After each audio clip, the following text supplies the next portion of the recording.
नमस्कार, मी ज्ञानेश्वरी रेसिपीमध्ये सर्वांचं खूप खूप मनापासून स्वागत करते। आज आपण बघणार आहोत काही होम डेकोरेटिव्ह आयडिया, त्यासोबत क्लिनिंगच्या काही टिप्स आणि काही किचन टिप्स।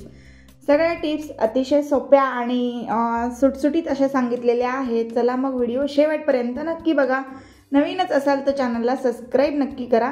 आपल्याकडे अशा प्रकारच्या काडीपेटीच्या डब्या असतात, तर त्या आपण अशा घ्यायच्या आहेत। ह्या रिकाम्या आहेत सगळ्या आणि एकाला एक अशा स्टिक करून घ्यायच्या आहेत व्यवस्थित। जर तुम्हाला ही डेकोरेटिव्ह आयटम काहीतरी घरच्या घरी होममेड बनवण्याची आवड असेल तर नक्कीच तुम्ही हे होममेड असं डेकोरेटिव्ह आयटम बनवू शकता। यापेक्षा सुंदर अशा पद्धतीने किंवा चांगल्या प्रकारे तुम्ही माझ्यापेक्षाही बनवू शकता। बनवायला खूप सुंदर असं आहे हे, दिसायला खूप छान दिसते आणि बनवायलाही वेळ लागत नाही। अगदी घरातल्या काही टाकाऊ वस्तूमध्येच हे तयार होतंय। तर कसं बनवलेलं आहे ते व्हिडिओमध्ये पुढे दाखवलेलंच आहे, त्यामुळे व्हिडिओ शेवटपर्यंत बघा। व्हिडिओ जर तुम्हाला आवडला तर व्हिडिओला लाईक नक्की करा आणि शेअरसुद्धा नक्की करा। आणि नवीन असाल चॅनलवर तर चॅनलला सबस्क्राइब केलं की समोरच्या घंटीवर क्लिक करून ऑलवर क्लिक करून ठेवू शकता, जेणेकरून चॅनलवर येणाऱ्या प्रत्येक व्हिडिओचं नोटिफिकेशन सगळ्यात आधी तुम्हालाच मिळेल आणि माझे सगळे व्हिडिओज तुम्हाला इझिली पाहता येतील, कुठलाही व्हिडिओ मिस होणार नाही। तर या पद्धतीने 6 काडीपेटीच्या मी असे डब्या घेतलेल्या आहेत। एकाला एक स्टिक केल्या फेविकॉलने। नंतर आपण इथे एक पेपर घेतलाय, ज्या पेपरला ग्लिटर पेपर म्हटलं जातं। एका साईडने तो स्टिक होण्यासारखा असतो आणि एका साईडला त्याला ग्लिटर असतं आणि त्यावरती अशा प्रकारची छान अशी एखादी कलर असतो एखादा छान असा, आणि त्यामुळे तो ग्लिटर पेपर अतिशय सुंदर दिसतो। बॅक साईडचा जो स्टिकनेस असतो त्याला भरपूर असं चिकटपणा असल्यामुळे तो चिकटला जातो। आणि यामध्ये आपण आता 3 काडीपेट्यांचं असं छान ठेवलेलं आहे, त्यामुळे 3ही काडीपेटे एकाला एक लागून ठेवल्यामुळे ते एकत्र अशा छान बसलेले आहेत। एकावर एक 2 ठेवल्यामुळे त्याची साईज आपल्याला पाहिजे तेवढी मिळालेली आहे। नंतर आपण हा कट करून घेतलाय, साईडचा उरलेला पोर्शन देखील आपण कट करून घेऊया। या पद्धतीने कुठलेही तुम्ही डेकोरेटिव्ह वस्तू छोट्या छोट्या बनवू शकता, ज्या तुम्हाला आवडतील अशा। आणि मी पण इथे ही वस्तू बनवलेली होती, तर बनवताना व्हिडिओ बनवला होता आणि म्हणून मी तुमच्यासोबत पण शेअर केला। एक छोटीशी टिप आहे, पण डेकोरेटिव्ह वस्तू आपण विकत घेतो। आजकाल बाजारामध्ये भरपूर महाग अशा वस्तू मिळतात। घरच्या घरी काहीही बनवून तुम्ही छोट्या छोट्या वस्तू घर सजवू शकता। जर तुम्हाला ही घरच्या घरी काही असं बनवण्याची आवड असेल तर नक्कीच तुम्ही त्या वस्तूंना बनवण्यासाठी तुमची आवड देखील जोपासली जाईल आणि भरपूर असं मनी सेव्हिंग होईल। घरच्या घरी एखादी होममेड वस्तू तयार होते, जी वस्तू बाजारात किंवा मार्केटमध्ये खूप महाग असते, तर ती वस्तू घरीच बनवता येते। तर या पद्धतीने मी आता परत दुसऱ्या 2 काडीपेट्या घेतलेल्या आहेत आणि त्याला काय करायचं ते सांगते।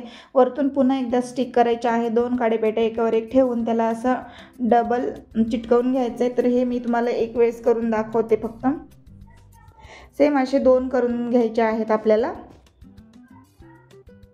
बघू शकता। तर मी हे बॅक साईडला आपल्याला 3 लागणार आहेत, तर हे 3 मी एकत्र स्टिक केलेत।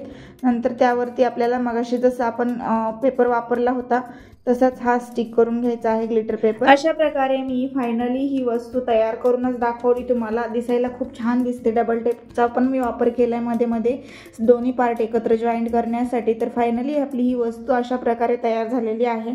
तर हा मी सोफा बनवलाय, तुम्हाला सुद्धा नक्की बनवायला सोपा जाईल। बनवायला अतिशय सोप्या पद्धतीने बनवलेला आहे। आणि इथे बघू शकता मी आता घरच्या घरी होममेड बनवलेले आहेत पॉपकॉर्न। ही सुद्धा पॉपकॉर्न बनवण्याची खूप सोपी अशी ट्रिक आहे, जे मी तेलामध्ये मीठ आणि हळद त्यासोबत थोडंसं बटर देखील टाकायचे आणि ते सगळं गरम झाल्यानंतर त्यामध्ये कडकडीत तेलात पॉपकॉर्नची मका टाकून होममेड पॉपकॉर्न बनवून असे पॅकेट तयार करायचे आहेत। तर मुलांना खायला घरच्या घरी हे होममेड पॅकेट बनवून ठेवले तर अगदी मार्केटमधून आणण्यापेक्षा घरच्या घरी मुलं हॅपी होतील आणि त्यांनाही असं पॉपकॉर्न खायला घरच्या घरी तुम्ही देऊ शकता। अगदी होममेड वस्तू आहे। जर तुम्हाला घरच्या घरी मुलांना काही द्यायचं असेल तर हे छान आहे, बाहेर विकत घेण्यापेक्षा अगदी मनी सेव्हिंग होतं आणि मुलांनाही ते आवडतं। घरच्या पद्धतीने देण्यापेक्षा ते पॅकेटमध्ये पॅक केलं तर ते छानही वाटतं आणि मुलांनाही ते आवडीनं खाता येतं। आणि बटर टाकल्यामुळे पॉपकॉर्न जे आहे ते अतिशय चविष्ट आणि छान होतात। आणि या पद्धतीने मी पॉपकॉर्न पॅकही केलेत। तुम्हाला आवडली की नाही ही ट्रिक नक्की मला कमेंट बॉक्समध्ये सांगा। माझ्या मुलांना तरी खूप आवडले हे पॉपकॉर्न पॅक करून ठेवलेले। त्यांनी ते स्वतःच्या हाताने व्यवस्थित ठेवले। एकदाच बनवले तर नक्कीच तुम्हाला महिनाभर व्यवस्थित ते खाता येतील किंवा 15 दिवसापर्यंत पण खाता येतील।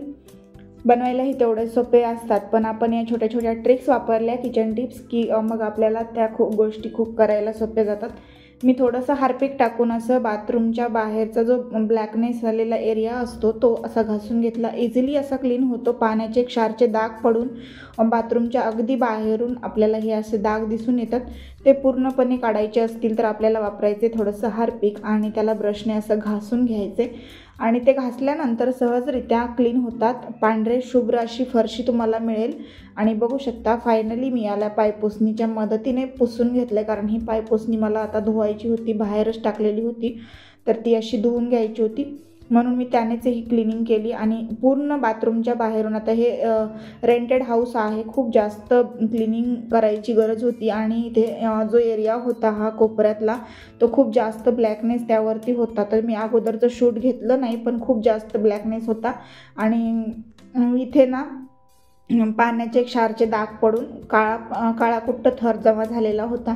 पूर्ण काढण्यासाठी मला फक्त 5 मिनिटं लागले. यावरती मी थोडंसं हार्पिक टाकून त्याला असं ब्रशने घासलं आणि नंतर आपण त्याला पुसून घेतले. पुन्हा एकदा चांगल्या पाण्याने पुसलं की ते छान असं होऊन जाईल. पुढची टिप आहे ती बघूया. जेव्हा पैसे असतात आणि ते अचानक पॅकेटमध्ये ओले होतात, पॅन्टच्या पॅकेटमध्ये ठेवलेले असतात, तेव्हा तर ते स्वच्छ पॅन्ट धुवत असताना ते चुकून ओले झाले होते. तर ते मी असे वाळवण्यासाठी इस्त्रीचा वापर केला. इस्त्री त्यावर फिरवली की अगदी कडकडीत असे छान वाळले. आपण क्लिनिंगच्या, मनी सेव्हिंगच्या, त्यासोबत किचन टिप्स बघितल्या. या सगळ्या टिप्सपैकी तुम्हाला कुठली ट्रिक आवडली ते मला कमेंट बॉक्समध्ये नक्की कळवा.